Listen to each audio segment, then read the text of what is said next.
to have their hands on it. ফুটবলে একজন ডিফেন্ডারের সবচেয়ে বড় সফলতা কি? প্রতিপক্ষের আক্রমণ নস্যাৎ করা নাকি দলের হয়ে শিরোপা জয়ে ভূমিকা রাখা? অবশ্যই এই দুটি বিষয় জরুরি, কিন্তু তার চাইতেও গুরুত্বপূর্ণ হলো স্থায়িত্ব, নেতৃত্ব এবং ভরসার জায়গা হয়ে ওঠা।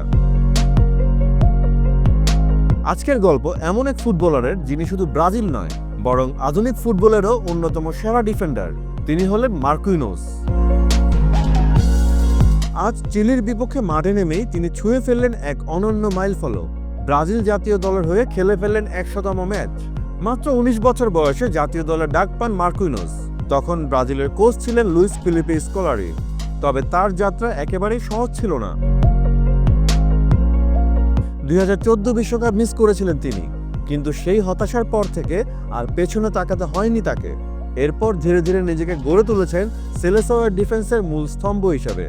গেল এক দশকে যত কোচ ব্রাজিল জাতীয় দলকে সামলেছেন, দুঙ্গা থেকে তিতে, তিতে থেকে কার্লো আনচেলত্তি, সবাই তাকে ভরসা করেছেন ভরসার দেয়াল হিসাবে। আর এখন তিনি শুধু ভরসা নন, তিনি ব্রাজিল জাতীয় দলের অধিনায়ক। ২০১৬ অলিম্পিক জয়ী দলেও ছিলেন মার্কুইনোস। সেবার ব্রাজিল অলিম্পিকের গোল্ড জিতে জার্মানিকে হারিয়ে। ২০১৯ কোপা আমেরিকার শিরোপা জয়ের অভিজ্ঞতাও আছে তার ঝুলিতে। তবে ক্যারিয়ারের সবচেয়ে বেদনাদায়ক মুহূর্ত ছিল ২০২২ কাতার বিশ্বকাপে। ক্রোয়েশিয়ার বিপক্ষে কোয়ার্টার ফাইনালে টাইব্রেকারে যে পেনাল্টি মিস করেছিলেন, সেটাই শেষ করে দিয়েছিল ব্রাজিলের স্বপ্ন। সেই মুহূর্তের কষ্ট আজও তাকে তাড়িয়ে বেড়ায়, তবুও তিনি হাল ছাড়েননি। মার্কুইনোস বলেন, একজন ফুটবলার হিসেবে এমন ব্যর্থতা মানতে কষ্ট হয়, কিন্তু আমি প্রতিজ্ঞা করেছিলাম এই ক্ষতকে শক্তিতে রূপান্তর করব। আর সত্যিই তিনি তাই করেছেন। ২০২৩ থেকে ২০২৫ পর্যন্ত তিনিই হয়েছেন সবচেয়ে ধারাবাহিক ডিফেন্ডার। শুধু জাতীয় দলেই নয়, ক্লাব ফুটবলেও প্যারিস সেন্ট জার্মেনের হয়ে জিতছেন শিরোপা, আর সেই সঙ্গে প্রতীক্ষিত উয়েফা চ্যাম্পিয়ন্স লিগও জিতেছেন। তাহলে এবার দেখে নিই ১০০ ম্যাচ খেলে মার্কুইনোস এখন কোথায় আছেন, সেই তালিকায় কারা আছেন তার সঙ্গে। হ্যাঁ, এখন তিনি যোগ দিলেন এক অমূল্য তালিকায়, যেখানে আছেন ব্রাজিলের কিংবদন্তিরা।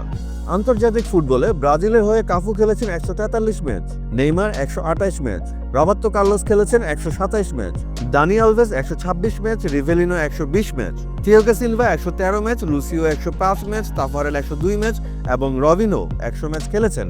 আর এই তালিকায় নাম তোলা মানেই ব্রাজিল ফুটবল ইতিহাসের অংশ হয়ে যাওয়া। আর সেই ইতিহাসেরই অংশ হয়ে গেলেন মার্কুইনোস।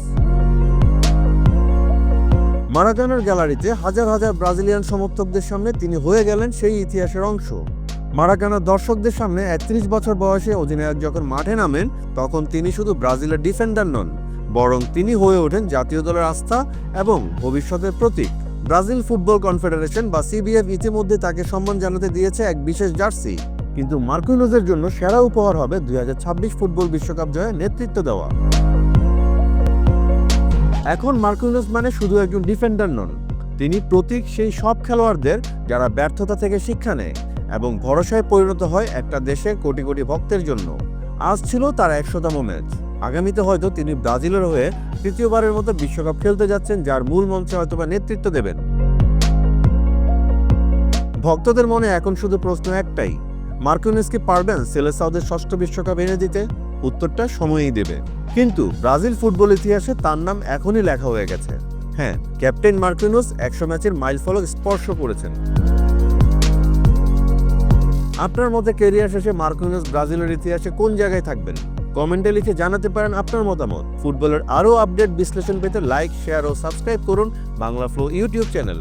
এছাড়া সঙ্গে থাকুন বাংলা ফ্লো ফেসবুক, ইনস্টাগ্রাম ও টিকটকেও।